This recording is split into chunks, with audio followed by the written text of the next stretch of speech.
ብዛዕባ ኣስመሮም ክዛረብ ንሕር ኮይና ካብ ንፋለጥ ልዕሊ 10 ዓመት ከይድሎ ኣብ ስነ ጥበብ ዘሎ ባህሪ እዩ ድማ ክንገልጾ ንሕር ኮይናስ ባሕሪ ገፊፍካ ይትውድኦን ኢኻ ገይጭብካ ገለ ኣስመሮም ከ ብዙሕ ዓይነት ሞያታት እዩ ደሎ ኣውሎ ብል እዩ ገጣማይ እዩ ተዋሳኢ እዩ ዜማውን ሰርሕ እዚ ኩሉ ተደማሚሩስ ኣስመሮም ካብቶም ጀሊብካ ደይውዳእ ዘይነጽፍ ናይ ስነ ጥበብ ሓደ ባሕሪ ተወንያስ ምግናን ኣይሆንም ኣብ ብዙሕ ኣጋጣሚታቱን ብሓደ ሰሪሕና ኣለና ኣብ ስርሑ እውን ትጉህ እዩ ጎያይ እዩ ስርሑ ንኽሰርሕ ድሕር ዘይብል ሰብ እዩ ንስነ ጥበብ እውን ይውፈይ ስለዚ ነስመሮም ክንገልጾ ንሕር ኮይናስ ብኸምዚ ዓይነት ክንገልጾ ይቐልል ኢለ ይሓስብ ኣነ ምክንያቱ መግለጺ ስለ ዘይርከቦ ማለት እዩ ስለዚ ኣስመሮም ካብቶም ትጉሃት ንኣርተ ኣዝዮም ኣገደስቲ ሰብ ምዃኑ ኢለ ጥራይ ክገልጾ ይቐለኒ ኣስመሮም ሕድራይ ንስራሕትካ ብደቂቕ ከታትሎ ኣብ ግጥምታትካ ፍሉይ ነገር ዘስተውዓልክዎ ኣሎ መብዛሕትኡ ግጥምታትካ ንደቂ ተባዕትዮ ሓይሊ ዝህብ ወይ ከዓ ንሓይሊ ብቕዓት ናይ ደቂ ተባዕትዮ ዘጉልሕ እዩ ኣብቲ ግጥምታትካ ዘሎ በዓል ወዲ ምስለነ በሎ ወላ በዓል ጋዕሲ በሎ ተሕለንጋየ መኽሬኻ እንታይ ዝብል ናይ ሰባ ዓንደ ማርያም ድምፃዊ ሰባ ዓንደ ማርያም ኣሎ ሕጂ ከምኡ ዝኣመሰለ ስራሓት ኣለካ እዚ ግጥምታት እዚ ከዓ ነቲ ናይ ደቂ ኣንስትዮ ነቲ ናይ ደቂ ተባዕትዮ ነቲ ናይ ደቂ ተባዕትዮ ብቕዓሲ ሓፍ ዘብል ወይ ከዓ ዘበርኽ ዝገልጽ እዩ ንጅግንነት ናይ ደቂ ተባዕትዮ ዝገልጽ ወይ ከዓ ዘጉልሕ ግጥምታት እዩ ዘለካ ከም ምንታይ ተበጊስካ ኢኻ ከምኡ ግጥምታት ክትገጥም ክኢልካ ዋላ እስኻ ኣብ መንገዲ ዝተውዕለልካ ኣብ ዝተፈላለዩ ምንቅስቓሳትካ ነቲ ግጥምታትካ ትመስል ሓደ ግዜ ብዛዕባ እዚ እሕፅር ኣቢልካ መግለፂ ትበል ደሎ ከምቲ ኩልና ንፈልጦ እንታይ ኣሎ መስለካ መርሃዊ ታደሰ ባህሊ እውን ንስኻ ልክዕ ከማይ ትፈልጥ ኢኻ ኣሎ ብዙሓት ከመና ባህሊ ናይ ዓድና ሲ ሓደ በዓል ጋዕሲ ወይ ከዓ በዓል ጎተና እንተልና በዓል ጎተና ማለት በዓል ጋዕሲ ማለት እዩ ካብቲ ኣፀዋውዓ ኣቦት ምናልባት ይፈላለ ክኸውን ይኽእል ሓደ ወደላይ እንተልካ ሓደ ሕጂ ሓደ ገጅፍ በቃ ፅቡቕ ቅርፂ ዘለዎ ጎበዝ ወዲ ማለት እዩ ፀብደላይ እንተል ኢኻ ፀብደል ዝሳይ ድፋእ እዩ ፀብደል እንዲ ይበሃል በዓል ጋዕሲ በዓል ጋዕሲ ወዲ ምስለነ ኣብቲ ባህልናስ መፀውዑ ናይ ጅግንነት ኣለዎ እዚ ኸ ልክዕ መፀውዑ ናይ ጅግንነት ዕረባ ይበሃል ዕረብ ሕጂ ፀባ ፀገብ ማለት እዩ ፀባ ፀገብ በሃል ዕረብካ በሃል ዕረብ ሕጂ ዕረባ ኢኻ ትብሎ ዕረባ ትብሉ ምስራሕ ኣለትን ማለት እዩ ሕጂ ኣብቲ ባህሊ መግለፂ ናይ ጅግንነት ብዙሕ ቃላት ስለንጥቀም ካብኡ ተበጊሰ ኣነ ከዓ ከም ዝበልኩ ኣመጣፅኣይ ካብ ታሕቲ ጀሚርካ ጉየ መፅእ ሕጂ በላ ሕጂ ግዜ ኣብ ከተማ እንተለኹ እስቲ ስናይ ባህሊ ኩሉ ግዜ ንዓይ ኣብ እምሮ እዩ ብኡ ኸ ኣነ بوئي كوت دلي بوئي بقى صار بخور عدل نعم مخوري عيش هذا أصلا نعم محبني قطري ممسي فلا بتهوني كنا نقدر أقدر خمسة بس ندعى بخو ممسي اللي تقول ثاني إذا من بالي مجلس جيجنا تهون بهلنا أسمرهم حدراي مسارحتينا فقط أميو دايركتون نفعيو زهونه هركوت سبي مالتي بزهونه نعي ብዙሕ ስራሕትካ ሰሪሕና ኣለና ምስኡ ወላ ብሕጂ ዝወፅእ ወላ ዝወፅውን ኣሎ ብፍላይ ንዓይ ምስቲ ኣነ ድሰማምዖ ምስቲ ኣነ ዝደልዮ ነገር ስለ ዝኾነ ከምቲ ዝጎዮ ዘሎ ማለት እዩ ልክዕ ኣብቲ ባይታ ወሪዱ እውን ብመፅናዕቲ ዝተሰነየ ስራሓት ኣብ ዓዲ ወሪዱ ኣብቲ ኣሎ ዝበሃል ቦታታት ወሪዱ መፅናዕቲ ዝተሰነየ ስራሓት ክሰርሕ ከምቲ ዝገብሮ ዘሎ ነቲ ግጥሚ እውን ልክዕ ናብ ባህላዊ ኣፀጊዑ ኣብ ኣውሎን ማሰን እውን ኣዝዩ ንፉዕ ስለ ዝኾነ ልክዕ ክፀቕጠሉ እዚ ማለት እዩ ምክንያቱ أولون ماسن توما بوتاتنا زنبورو حجي مس عدم مدفع ناتا علي يخود سلازلو كورسو مالو فولتا يعني أولون نفع مهانو ماسن نفع مهانو أو ها بزقات أما خير السوع متان ناسمورم سوقيتو خسر حلو بلا بوهم عليه ننفسها النار أخذوا تقدموا كم هو يسمع معي نفسها ما تسجب منها قطر عبيخا كاب عنده وقت على المتني حاول بزح نجارات هلو نبنت ناي بعد قاعد تعلم المتنيحة جي ناي سبعة تجد طبعاً يريلك أب كتمها بتفعل اللي قد أنت ترخينا لنا أما حبرا حوات ንነብስኻ እናሓሰብካ ዲኻ ትገጥሞ ግጥምታት እዚኣ ሰብ ተሕስበኒ ኣነ ሕጂ ፀባ ፀገብ ክበሃል ኣይክእልን እየ ሕጂ ግዳ አንተ ወቅት ለገጥ ነካምሽ ኣብ ናይ ሄለን ጳውሎስ ነዘን ዳንጋኻ ዲኣ እዚኣ ገጣጨዊ ጋድያ ወይ ተቐበለትካ ነራ ጌልካኒ እዎ ግን ኣረዲኻኒ ይኸብኡ ምክንያቱ ንፈረስ ክተጋልቦ ገዚፍ ዳንጋ ስለ ዘለካ ገለ ይኮነን እቲ ብቕዓትን ትርን ሓይልን እውን ኣሎ ናይ ፀባ ፀገብ ምዃንሲ ግድን ገዚፍ ዳንጋ ይኩነን ክብለካ ደሎ ትሪ እዩ ይመስለኒ ንዓይ ልክዕ ንዓኻ እናሓሰብካ ኣነ ግን ትግጥምታትካ ንነብስኻ ኣብቲ ግጥሚ እቲኻ ትሰርሕ ኮይኑ ይስማዓኒ ናይ ባሕቂ ዝብለካ ዘለኹ ልክዕ ይብለካ ኣለኹ እሱ ልክዕ ይብለካ ኣለኹ ከም ኣብነት በዓል ጋዓሱ እንጠቂሰልካ ማለት እየ ሕጂ ገርመካስ ኣብ ካልእ ከይከድና በዓል ጋዓሲ ዝብል ስራሕ ምስ ስራሕሲ ኣደይ ወላዲተይ ንዓይ ዘውዲ ገብረት ዘውዲ ገብረት ንስአ በዓል እቶይ በዓል ዒደባይ ኣተን ዓለምታት ሂወት ሓፈሻዊ ግን ትፈልጠን እያ ንዓይ ካብ ገዛ ዲሓድሮ በረኻ ድቁስ ስድራ ኣብ ደንበይ ትበዝሕ ነይሩ ኣብ ደንበይ በቃ ዓበይ ጂ እንታይ ዳ ዚአን ሓዛናትን ከብትና መስላ ወሰን እንዴ እሞ ብኸመይ ዳ ከምዚ ከምኡ እዩ ንሓን ኣኺል ዳኣክን ግን ከምዚ ነቲ ናይ ገዛና ሂወት ነቲ ናይ ናተይ ሂወት ዝነብረሉ ነበርኩምሲ ብኸመይ ኣቢለ ኢለ ብኸምታ ክሳብ የረዳእ ነይረ ማለት እዩ ሕጂ ከምኡን ኣለዎ ከምኡ ኣሎ ከምቲ ዓንቶ ተባሃልናዮ እታ ጓል ከ ኣብኡ ነራ ዲኻ ኮይና ናይ ባሕቂ ዲኻ ኣፍቃትካ ነራ ምስ ትበልካኒ ከምኡታት ገለገለብቲ ናይ ኣርክቴክት ምስ ኮልየ እምበሪ እቲ ቀንዲ ሰለስተ ርብዒ መበገሲ ግን ዳርጋ ካብቲ ነፍሰ የቢሎም የብለየ ማለት እዩ መበገስስ ብነብስኻ ጌርካ ይጥቀመለየ ማለት እዩ ስለዝኾነኻ እቲ ግጥምታት ፅቡቕ ድልዳል ኣለዎ ንኣብነት እንተዳ ወሲደ ኣነ እቲ ነግሕታት ደስ ዝብለኒ ንኣብነት ኣንታ ሓለንጋየ መኾረይኻ እንታይ ዝብል ኣሎ ኣንታ ሓሽደን ከመኻስ ኣይትወልደን ኣሎ ኣብ ናይ ሰምሃር ሕጂ ኣብቲ ግጥምታት ትርር ዝበለ ኮይኑ ትርንዕ ዝበለ ኮይኑ ይስማዓኒ ዳይሬክቲንግ ጌርካ ኣለኻ ከም ዝዕለልናዮ ንዕዮ ዳይሬክቲንግ ከመይ ረኺብካዮ ኣልያ ከመይ ረኺብካዮ ኣብ ዕዮ ናይ ኣልያ ክሊፕ ዝያዳ ዝህለኸትካ ክሊፕ ከናይ መን ትኸውን ሕጂ ኩሉ ዳርጋ ይህልኸካ እንጂ ከይድኸምካ ዝወፅእ ስራሕ የለን ብየምሰል ስርሕከዮ ዝስማዓልካ ወይ ከዓ ኣብ ሰማዕቲ ቶፕ ትኸደልካ ስራሕ የለን ምክንያቱ ክደክም ኣለካ ክትርህፅ ኣለካ ክትጥለም ኣለካ ሎሚ ዝነበረ ስእሊ ፅባሕ ቅየር ድሕሪ ፅባሕ ቅየር መደባትካ ብዙሕ ነገር ክሳብ ገድፋ ድማ ክሳብ ትብለሉ ግዜ ኣለውና ላ ብዙሕ ግዜ ማለት እዩ ሕጂታይ ንምባል ስሙዝ ዝኸይድ ስራሕ የለን ምናልባት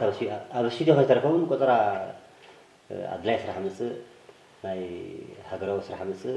ንዑ ክትብል ተቋርፂ ኢኻ ትኸይድ ገለ ነገር ብዙሕ ነገር መሳን ክሪጓን ትፈካይ ግን ሓንቲ ክሊፕ ማስተር ኣውድዮ ወዲኣ ክሊፕ ንክስእላ ንፅባሕ ቆጠራ ጌርካ ፅባሕ ክስእል ፅባሕ ግድን ክትከውን ማለት ኣይኮነ ካሜራማን ክጥዕሞ ኣለዎ እቲ ዳይሬክተር ክጥዕሞ ኣለዎ ተዋሳእቲ ክጥዕሞ ክኽእል ኣለዎ ማሕበራዊ ሂወት ብዙሕ ነገር ክጓንፈካ ይኽእል እዩ ተስሓበልካ ማሕበራዊ ሂወት ብዙሕ ነገር ክጓንፈካ ይኽእል እዩ ሕጂ ዳርጋ መብዛሕትአንሲ ከይሃለካ ዝመፅእ ዓወት የለን ማለት ኣለዎ ብዘይ ዝኾነ ይኹን ከይድኹምኩ ከይድሃስኩ ከይከሰርኩ ዝሰራሕካ ስራሕ ዝወፅእካ ዳርጋ የላ ማለት እዩ ብሓፈሽኡ ትወፅእ ስራሕ ተኽስረካ ትወፅእ ስራሕ ትስመካ ዝያዳ ዝህለኸትካ ፅቡቅ እንዲኻ ትገልፀሊ ዘላ ግን ዝያዳ ዝህለኸትካ ካብተን ዳይሬክት ዝገበርካየን ክባት ወላ ዓንትቦ ንጠቕስን ፀኒሕና ኢና ገለገለ ናይ በዓል ናይ በዓል እዚኣ ናይ ሓዳራይኩም እሞ ገለ ሕጂ ካብንስ ዝያዳ ካብ ኩለን ዝያዳ ሃልኪ ዝገበረት ሃልኪ ዝረኣ ከላ ክሊፕ ወይ ከዓ ኣብቲ ናይ ዕዮ ውስኻ ክትኣልያ ከላስ ዝህለኸትካ ማለት እየ ሞር ቅብልት እያ ሕጂ ዝህለኸትን ስራሕ ከም ዘልኩ ዓንተ ወደነባ ናይ መርኸት ጎይቶኦም እንድያ ነይራ ምክንያቱ እቲኦም በቲ ኣስመራ ፕሮፓጋንዳ ገበሩ ከለዉ ሳዕሳዕቲ በዚ ፕሮፓጋንዳ ገበሩስ ብሰገነይቲ ፕሮፓጋንዳ ዝገበሩ ሰባት ኣቢል ሕጂ ንዖም ካህሲኮም ኩና ነብነው ኣቢለት እታ ስራሕ ንሕዳ ብኡሉ ስራሕ ከም ዘለና ተፈሊጣ እቲኦም ምስቲ ምስ ክበኣስ እዮም ከይውድእሉ ከዓ እንደገና መኻልፍካ ይገብሩ ኣለዉ ሕጂ ጥራይ በዚኣ ወሲንካስ ወዲእና ኣልከጠና ፊና መሸጣ መቕረባ ይሓይሽ ዝብል እምነት ሒዘ ነየ መርኸት ጎይቶኦም ፀቂጤ እታ ስራሕ ኣቢል እያ እታ ክሊፕ ምስ ወዳእና ከ ማባላ ኣብ ክዋኩ ፕሮፓጋንዳ ገይሮም ዛዕባ ስለዚ ዝህለኸትካ ዝህለኸትኒ ደነበያ ማለት ምክንያቱ ሓዳራይ ከይ ኣብ ኣስመራ ተወዲኣ ናይ ጎልከረን ፀብደላ ይውን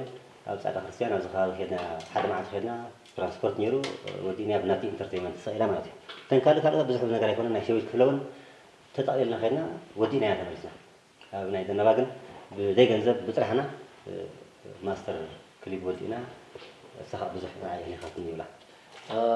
ካብ ዕላልካ ከም ዘስተዋዓልክዎ ብዙሕ ግዜ ኣብ ክትመውልዕ ከድካ ኢኻ ትሰርሕ ብኸመይ ኢኻ ትወታ ትምህርቶ ኣብኡ ፅቡቕ ሃዳም ኣሎ ፅቡቕ ንባህሊ ዝገልፅ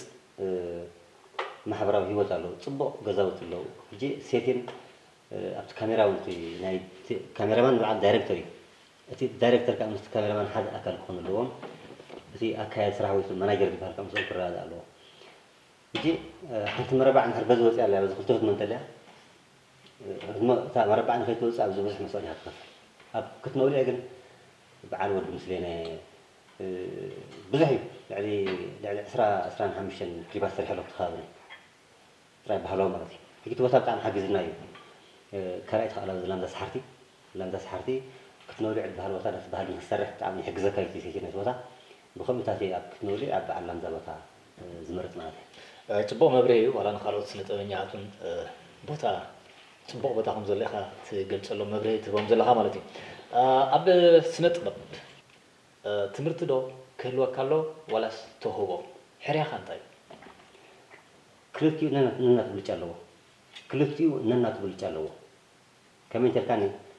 ተመክሮ ተሊካ ነተመክሮካ በትምህርቲ እንተዕቢኻዮ ዝያዳ ትኩላዕ ትምህርቲ እንተሊካ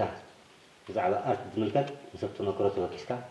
ንክልቲኡ ሒዝካ ከይድ ትኽእል ሕጂ ክልቲኡ ብዘይነኣፀል ክልቲኡ ዓብ ተራ ኣለዎ ጥራይ ተመክሮ ሒዝካ እንተኸድካ ዝገብለካ ነገር ኣሎ ጥራይ ብትምህርቲ እውን ካብ ተመክሮ ዝገብለካ ስለ ዘሎ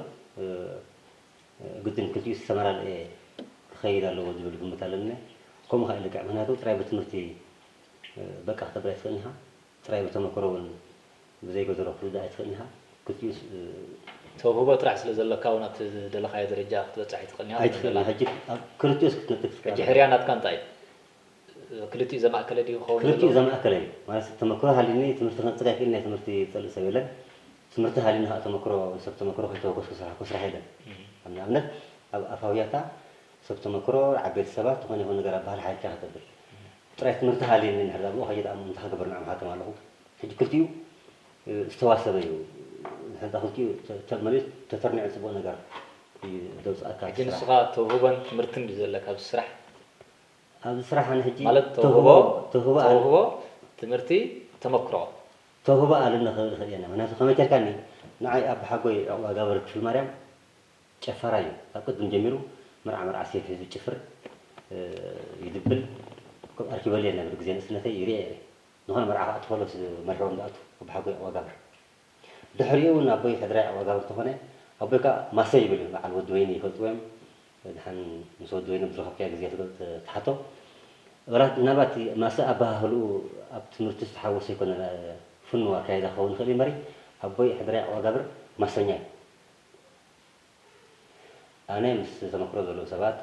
ምስ ትምህርቲ ዘለዎም ውዒለ ገለ መለት ስራሕ ኣብ ቁም ነገር ኣውዒለ እዮም ምናልባት ቁርብ ሽምርሕ ይበሉ ክኸውን ይኽእል እየ ንእሽተይ ከዓ ኣለካ ኣብ ገለ ኣጋጣሚታት ሻምብቆ ዝበሃል ቦታ ኣብ ሓደ መርዓ ናይ ቤተሰብ ነይሩ ኣነ በስመራ ንሻምብቆ ከይደ ኣቦይ ከዓ ካበኖንቱ ንሻምብቆ መፅኡ ኣብኡ ተራኺብና ንመጀመርያ ግዜ ኣብ መርዓ ኣውሎ ክበርአኒ ኣብቲ መርዓ እቲ ቤተሰብና ኩሉ ፈልጠ ኣብ መፃፅኡ ፈልጠ እቲ ዓለት ፈልጠ እቲ ዛንታ ናይቲ ገዛ ኩሉ ፈልጠ ኣብኡ ኣውሎ ክብል ምስ ርአኒ ኣብ ማይክሮፎን መፅኡ ኣነ ብዓቕ መሳኪ ከምዚ ኣውሎ ይብል እየ ግን ኣስማሮም ከምዚ ክሪኦስ ብጣዕሚ ሓሲብ ዘይፈልጥን ካብ ሕጂ ኣፈይ ኣፍላም ትኾን ኣውሎ ይብል ኢሉ ኣብ በዚ ኣጋጣሚ ተዛሪቡ ማለት ሕጂ እንታይ ንባል ኣቦይ ከዓኒ ብትምህርቲ ኣድየ ማዕበሎ እምበር ብዙሕ ነገር ኣለዎ ተውህቦ ኣለዎ ማሰይ ይብል እዩ ከም በዓል ወዲ ወይኒ እውን ይፈልጡ እዮም ሓደ ግዜ ምስ ወዲ ወይኒ ኣረኺበ እየ ኣባሮምቲ ኣጋጣሚ ኣብ ፌስቲቫል ሰዓወት እንዳሉ ናይ ደቀ ምሓረ ሕዘት ኒወርጋሽ ባርካ ሙሉእ ካሕሳይ ገብሪ ሂወት ሰይድና የወርዶ ናይ ዞባ ማእከል ተሙጅለ ባህሊ እቶም ናይ ባህሊ ብተሰነይ ንሓጀር ገና ምስ ትምህርትና ኣባሮምቱ ኣረኺብዮም ነይረ ኣብኡ ሽዑ ዝምባለ ከም ዘለዎ እሱ ንባዕሉ መብራህቶም ወዲ ወይኒ ተዛሪቡ ነይሩ ብዓብኡ ከዓኒ ኣይ ቀዳሕ ክኮን ብዙሕ ነገር ነቦይ ኣይፈተሽ ክኮን እምበር ብዙሕ ፀጋ እውን ኣለዎ ስለዚ ኣነ ከም ዝተረዳእኒ ካብ ኣባሃለኻ ሕርያ ናትካ ተውህቦ ተመክሮ ከምኡ ድማ ትምህርቲ ሰለስቲኡ ክማልኣ ኢኻ ትደልዮ ብልክዕ ምርጫኻ ፅቡቕ ስነ ጥበበኛ እንተዘይትኸውን ነርካ እንታይ ሞያ ምሃለወካ ዋ إذا خسين دي كبيرات كده دعته خسين دي جاكيت كاتو تشتغله نلا زي مبرهتهم أملاح هذا كان وسط بلا كمالته ها زي أملاح هذا كان دي أملاح هذا كان دعاهم صنع حكاية كونس دعاهم الحمد لله حكاية كونس دعاهم صنع حكاية دعاهم الحمد لله حكاية كونس دعاهم صنع حكاية حجي أنا أرتيست زي كونيرس تايكون ويحرس تايكون بالكو ويكاشك تايكون بالكو كاب مسنت ምናልባት ናብ ነገዳይ ክትከውን ትኽእል ኢኻ ወላ ኣላም ዳሽት ካዲ ገለ ተኽእሎታት ነይሩ ማለት እዩ ድሓን ፅቡቕ ነገር እዩ ምስ ነጥበኛ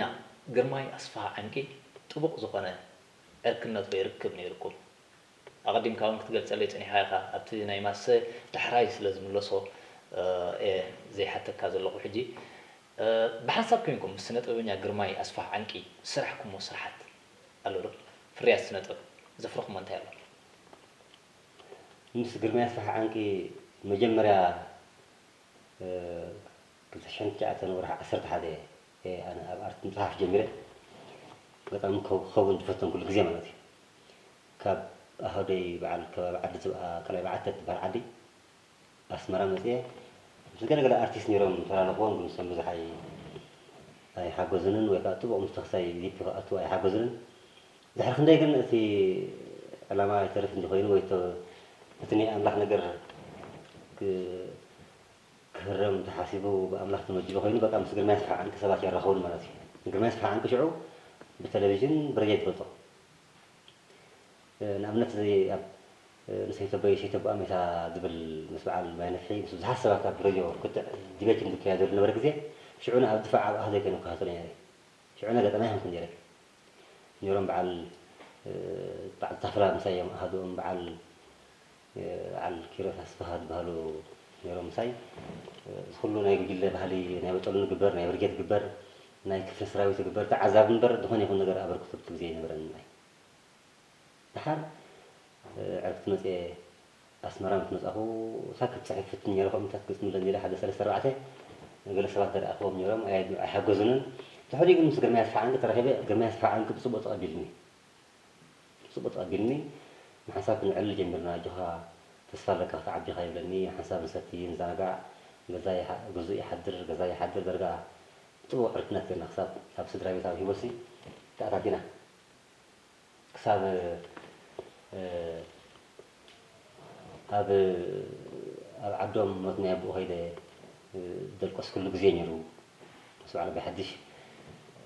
أكثر هذا بقى بزح نقدر مراتي بس أبنت يجيل بهال ودون قرميس حانكي أنا برجو يجيل بهال وديل الناي خليت يوم حد اسمه يوم حد بعد ما نسألنا مراتي ስለዚህ ማለት እንደዚህ ዝምድና ካልኡና ኣሎ ማለት እዩ ኣብ ስድራ ቤታዊ ውሽጢ ኣትዎ ማለት እዩ ስድራይ ከም ወዶም እዩ ንሱ ኣነ ከዓ ንሱ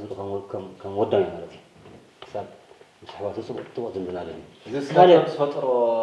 ዝምድና እዩ እወ ካልእ ናተይ ናይ ግርማይ ሓንክን ክኸውነት ልቃ ተሃርዩ ብዙሓት ሰባት ትረኸብ እንደ ግን ከምቲ ዝደልዮ ፅርሓካ ግርማይ ሓንክ ንዓይ ኩሉ ይኮይኑለይ ማለት እዩ ከመይ ተበልካኒ ግርማይ ኣስፋ ዓንቂ ኣውሎ እንዳለ ከሎ ኣነ ገንዘብ ኣድሚ ረዝሕ ገንዘብ ኣርየሉ ኣውሎ እንዳለ ከሎ ገንዘብ ኣርየሉ ናይ ሻሂ በኒ ኸይኝና ኣርሓ ዝኸውን ኣርሓ ይልሕስ ኣርሓ ዝኸውን ኣርሓ ይልሕስ ዝበሃል ድሕሪ ግዜ ቀስ ብቐስ ፅቡቕ ኬድና ፅቡቕ ግርማይ ኣስፋ ዓንቂ ኣብ ካልእ ስራሕ ክህልዎ ከሎ ኣነ እውን تخيل خن ديبل نفسي كبر كله هو كابرنا أسفع عنك تفلي ولا أنا أروح الجمرة. فحجي كابون نفسها دخل كون كيد كمان تيار. هو. يجي كم تات هذا الجزء كم تات عنك يعني نيرو وحجي على كاو حجي على كاو تخيل. حجي كسب كم زيو عايز حق زين عنك ما نفسي. حجي عنك أنا موديل. عنك أنا حق زيو مدرك قاصر حق زيني. أرت تايم على زي أفيلتني. بزيت مرتنا عاي عنك أنا مهر جدنا بهلاي. هذا 4 عامات 5 عامات مع حساب طاولة بالعناس سيران تخل ناسي أنا خاب عنك بزح دي وسيد نقدر تالي فكل تمكر ما هذا. سلازي طاولة هذا كولج وينيفرسيتي ناي أرت نيرو مالتي. بقى كندي كولج أتي هذا درس أخر أراد النهار الناس تنقعه الناس تفهم مساعن قد مهارو እንዳ ተደሰትከ ካዝ ኩሉ ተመክሮ مساعن قد ምትተን مهارو አስነተ ማለት እዩ بذيك العالم غير ما يصبح عنك ناتي موديل نعيك عبد المنهري إلى بزقتان هو قلت يفاتو ናብቶም ስራሓት ማለት ብሓንሳብ ኮይንኩም ስራሕኩም ኣብ ስራሓት ወይ ፍርያት ክንሰግር ما حسب كنا صراحة يوم نلبت حنتي يعني سمهر إسياس تشكله تقول أو دامت ولا لا دخلت فانوس مع عربة زي ما تقبرها تقول من هيك كنا أتينا يقول ما يصبح عنكني ኣብ ፊልምታት ሃገርና ቅድሚ ምእታውና ምስ ግርማይ ስፋ ዓንቂ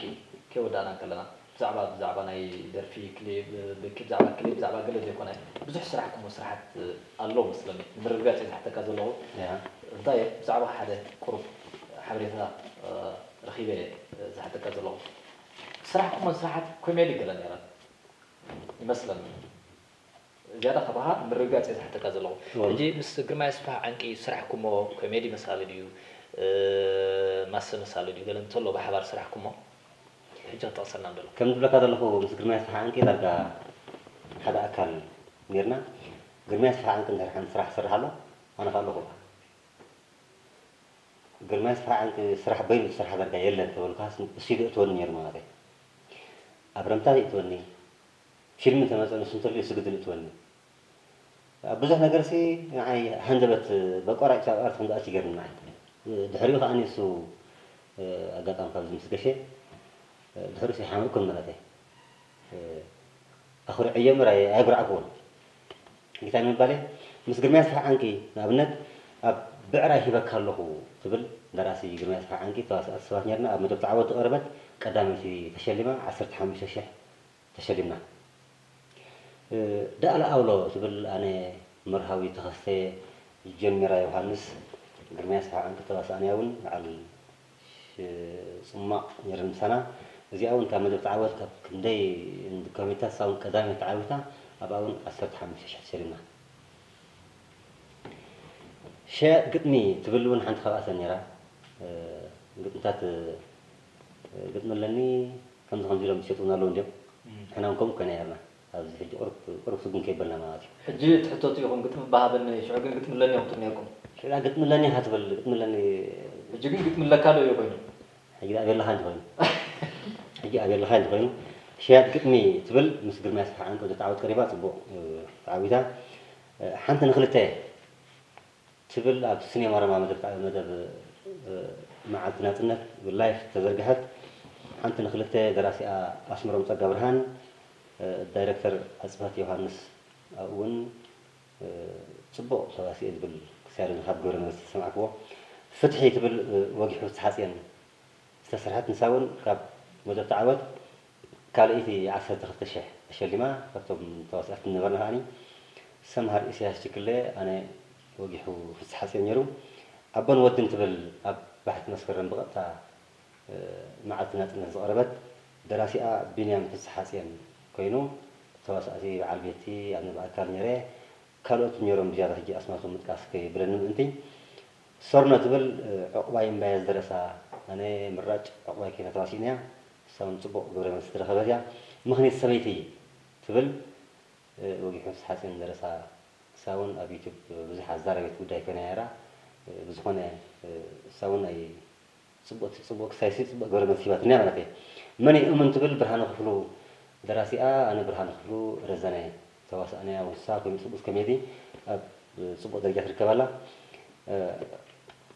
عبد نصبه تبل حنتي هبتم بهالش ما برسي له ريكا ساون تزرقي حلا بهلاويان قوانتي ودمن سب زمن تبل كأ أنا نود وينن بصراحة درستنا كل كنا يو أبقدرنا أمت كناس أسمرا دلو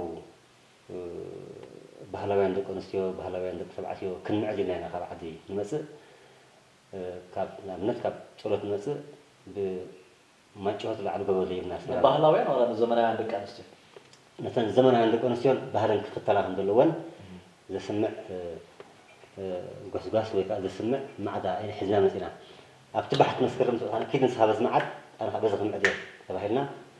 نفعله نسبوء يمعدنا عين لا تعرف لني يمعدن مترشتا أبشكن بهلا بدان جرم مثلا طرح نخدا مثلا ባህልን ዘይኽብራ ቁንዕን ዘይኽብራ ፀጉራ ዓይነን ዝላፅያ ብጫን ሊላን ሕብሪ ከናኽረን ዝልምፃ ወሬት ካብቲ ባህሊ ዝወፀ ወይ ከዓ ፅቡቅ ገይሩ ዘልገሰ ስራሓት ንዕኡ ኣብ ባህሉ ንክምለስ ዘስምዕ መዓዛ ብዙሕ ኣስሚዕና ክሰምዓና ይከኣልና ናብ መጨረሽታ ኩለና ኣይኮነን ወያኔ ኣነ ባህላዊ ክዳን ተኸዲነ እሰን ጅለ ዝገበራ ጥራሕን ዝገበራ እንታይ ዝገበራ በዚ ጫፍ ናይ መጭወት ብኡ ገየ እንደገና ዓደይ ከም ዝብላ ዝገብራኒ ኣይሰምዓን ማለት እዩ ስጋብ ሕጂ ዓዲ ካለ ሃባሽ ሕጂ ዓዲ ኣይተመለሱ ዝገበች ምስ ሰምዓኒ ዝምለስ ማለት እዩ ምስ ኣስመሮም ብዙሕ ስራሓት ሰሪሕና ኢና ኣብ በዓል ፊልም ግዝት ከምኡውን ዋሕኖ ዋላ ብዛ ግብሪ ንጉስ እውን ሰሪሕና ኢና እቲ ቀንዲ ደስ ዝብለና ኣስመሮም ውፍ እዩ ከምዚ ንገንዘብ ዝግዛእ ኣይኮነን ነቲ ጥበብ እዩ ዝግዛእ ኣስመሮም ሕድራይ ስለዚ ኣስመሮም ሕድራይ ኣዝዩ ሓደ ካብቶም ውፍያት ሞኸዓ ገንዘብ ዘይደሊ ንኣርት ሓኾት ዝብል ዘሎ ከምፃፀ በቃ ሓኾት ከምፃፀ ኢለ ክገልፆ ክእል እየ ከምፃፀ ከም ንህቢ ሓደ ስራሕ ሂብካዮ ካይደቀሰ እዩ ዝሓድር ግጥሚ ስራሓልና ደርፊ እንተኢሎሞ ካይደቀሰ እዩ ዝሓድር ሰብዚ በቃ ውፍ እዩ ስነ ጥበብ ዝተወፈየ ሰብ እዩ ዕድመን ጥዕናን ይሃቦኻ ኣነ እዚኣ እታ ሞራል ዝህቦ ማለት እዩ ኩላህና በቢ ዘለናዮ ንከምዚ ዓይነት ሰብ ሞራል የድልዮ ማለት እዩ ሞራል ይቀለቡ ስነ ጥበብ ዓሚቕ እዩ ስነ ጥበብ ባሕሪ እዩ ስለዚ ሓደ ካብቶም በርበርቲ ከዓኒ ወዲ ሕድራይ እዩ ማለት እዩ ስለዚ ኣስመሮም ሕድራይ ኣነ ሓደ ካብቶም ንኣሽ ወለዶ ኣብ ንኣሽ ወለዶ ሞኸዓ ነቲ ኣርት ዝኩስኩሱን ዝድግፉን ዘለው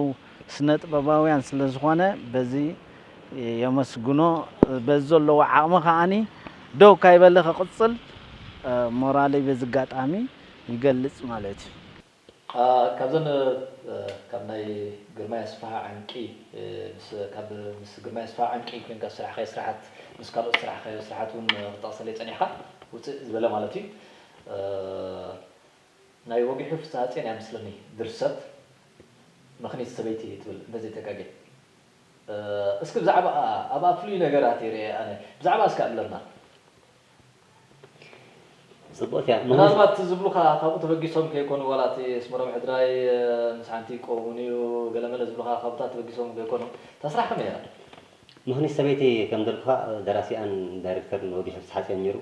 ኣብ ፀሎትና ሰሪሕና መጀመርያ እቲ በዓል ቤት ኣብ ዕዳጋ ምስ ከባቢ ብዕራይ ዝገዝእ ብዕራይ ከባቢ ገዚኡ ድማ ሓደ ክረምቲ ኣትዩ እሞ ብዕራይ ወጋዕ ዕዳጋ ገይሩ ገዚእዎ ንገዝኡ ኣቱ ድሕሪኡ ብገለ ኣጋጣሚታት ኣብቲ ዓዲ ገየሽ እሞ ሰላም በልዮ እዚ ኮዩ ብዕራይና ወና ብዕራይና ዝሸይጥለይ እዚ ከምዚ ሰላም በልዮ ኢሉ የላልየኒ ምስታ ሰበይቲ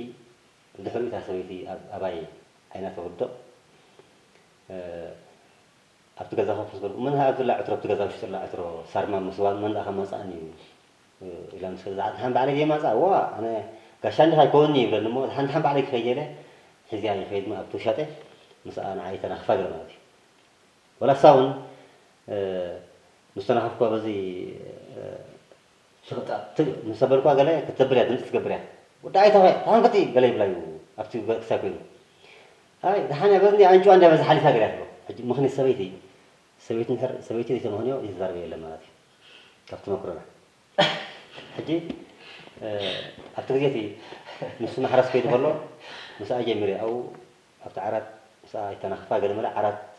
ኣብ ሚዶ ኣብቲ ዓራት ይርስዕ እታ ሚዶ እዚ ሚዶ እዚ ናይ መን ሕጂ ፍላሽባክ ይምለስ እዩ እታ ሚዶ ፈልጣ እዩ ብዕራይ ክገዝእ ከለኹ ንዓይ ሪእኒ እዩ ምስ ሰበይቱ ከላለየኒ ከሎ ከዓ እታ ሚዶ ሪእዋ እዩ እታ ሚዶ ሪእዋ ናይ መን እዚኣ ኢሉ ይብላ ንዒ ናይ ሓወኹም ናይ ሓወኹም ገለ ዝገይር ከይትኸውን ስዳ ዘይብሉ ፀጉሪ በራኽ እንዲ ምንታይ ፈልጠነ እንዳዕልኩም ገለ ትብላ ሰብ ጌርክለኺ ይብላ ትፈልዎ ዘይፈጠኸ ይብላ ድሓር ድሕሪኡ እሱ ግራት ክኸይድ ከሎ ኣነ ከመሃረስ ጀሚረ ማይ እንዳሃረመ ከኣቱ ጀመርኩ ሰብኣይ ጎራሕ እዩ መጨረሻ ሓሙሽቲ ምፅኡ ካብቲ ኣፈፌት ገዛ ጀሚሩ ነዚ ኩሉ ገዛና ሓሙሽቲ ገይሩ ክሳብ ብትንሱ ሽማድ መፀሉ ሓሙሽቲ ገይሩሉ ርጋፅ ንክፈልጥ እዩ ርጋፅ ንክፈልጥ እስኻ ምኽኒት ሰበይቲ እያ ርስታ እስኻ ጎሪሓ ሰዓት መፀሉ ናይ ሽማኣ ፈሊጣ ሓንሳብ ኣብደላ ካብ ዘሎ ፅላሓት ነው ብጉያ ከይዳ ሳ ትረግፅ ያ ስራሕ ሰሪሓ ክትጉድጉድ ያ ካብቲ ከተምፅ ዓንጨይቲ ገለ ሳ ላ ሽሕ እየትሕለፍ ኣይገልሳን ኣሰራይ ካብቲ ጫፍ ላዕሊ ካብኡ ሓዚላ ገዛ ትወኒ ድላይ ፈፀሙ ከዓ ሓዚላ ተውፃኒ ተፈትያ ሰበይቲ ዘይትገብሮ ይብላ ካብ ኮሜዲ ውፅእ ኢልና ካብ ተጠቕሶ ፅናሕካ ኣብ ፊልምታት ሃገርና ኣበየነይቲ ፊልም ከመይ ዓይነት ገፀ ባህሪ ሒዝካ ወይ ለቢስካ ተዋሲእካ ኣለካ ብዝርዝር ክተቕርበለይ ካብቶም ብዙሓት ሒደት ከም ኣብነት ክጠቕሰላ ፅቡቕ ሕቶ እዩ ደብዳቤ ካብሲ ናይ ኣብቲ ግዜቲ ዳርጋ ፅቡቕ ፀብላሕታ ኣብ ህዝቢ ዝገበረት ግዜ ምክንያቱ ኣብቲ ግዜቲ ከምቲ ዓንተ ዝዕበልፎ ብዙሕ ነገር ዝነበረ ጉዳይ ብሓፍሺ ድሓን ንብም ካብዚ ኣብ ባፅዕ ከድና ካብ ባፅዕ ኢና ሓደ ነርና እንበረበት ዝበሃል ቦታ ኮይና ፊልም ስራሕ ኢና ሕጂ ደብዳቤ ካብሲ ናይ ኣብቲ ግዜቲ ገሊኦም ገንዘብ ዘይብሎም ክኸፍሉ ይኽእሉ እዮም እቶም ገሊኦም ከዓ ዝኸፈሉ ነይሮም ኣብ መጨረሻ ከፍ ኢሎም ኣነ ግን ካብዚ ታክሲ ሸይጠ ኣብ ባንክ ነሰበተይ ኣቐሚጠላ ገንዘብ ተንተርፋ 5,000 ከዓ ሒዘለያ ከይደ ክሰግር ማለት እዩ ኣይከፍልኒ ስለዝበልኩ ብሓዊ ቀፂሎምኒ ብሓዊ ጎማ ጥብጥብ እንዳበሉ ሒቆይ ተቃፀልዎ ኣይከፍልኒ በቃ እንተ ከፊለሲ ደቀይ እውን ክመትዮም ብጥሜት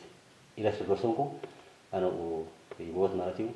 እቶም ተረፈ ከፊሎም ይወፁ ሓደ ካባና ንስርያል ይኣቱ እታ ደብዳቤ ሒዝዋ ከይዱ ካብ ስርያል መስመራ ናብ ሰበይተይ ይሰዳ ደብዳቤ ካብሲ ናይ ብከመይ ተባሂላ ብዝጋጣሚ ደራሲኣ ኪዳነ ግርማ እዩ እታ ፊልም ከዓ ንዓይ ኣብ ምውሳእሲ ብቕዓት ከም ዘለንስ ደሪኣትኒ ብግብሪ ስራሓት እያ ኢለ ገፀልካ ይደፍር ፅቡቕ ናብ ግዝት ክጠቕሰለይ ፀኒሓ ግዝት እውን ሓንቲ ካብተን ንዓኻ ፍሪ ኢልካ ንኽትርአ ዝገበረት ፊልም እያ ኣነ እውን ተኸታቲላ ነይረታ ፊልም ኣብዚኣ ሕፅር ኣቢልካ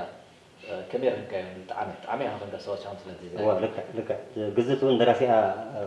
ወጊሕ ፍስሓፅየን እዩ ኣብቲ ስራሕ ኣነ ከም ሓደ ኣሸበሮም ሰብ ኮይነ ሰሪሐ ከመይ ተልካኒ ኣቦይ ኣብቲ ዓዲ ሓደ ዘራዓይ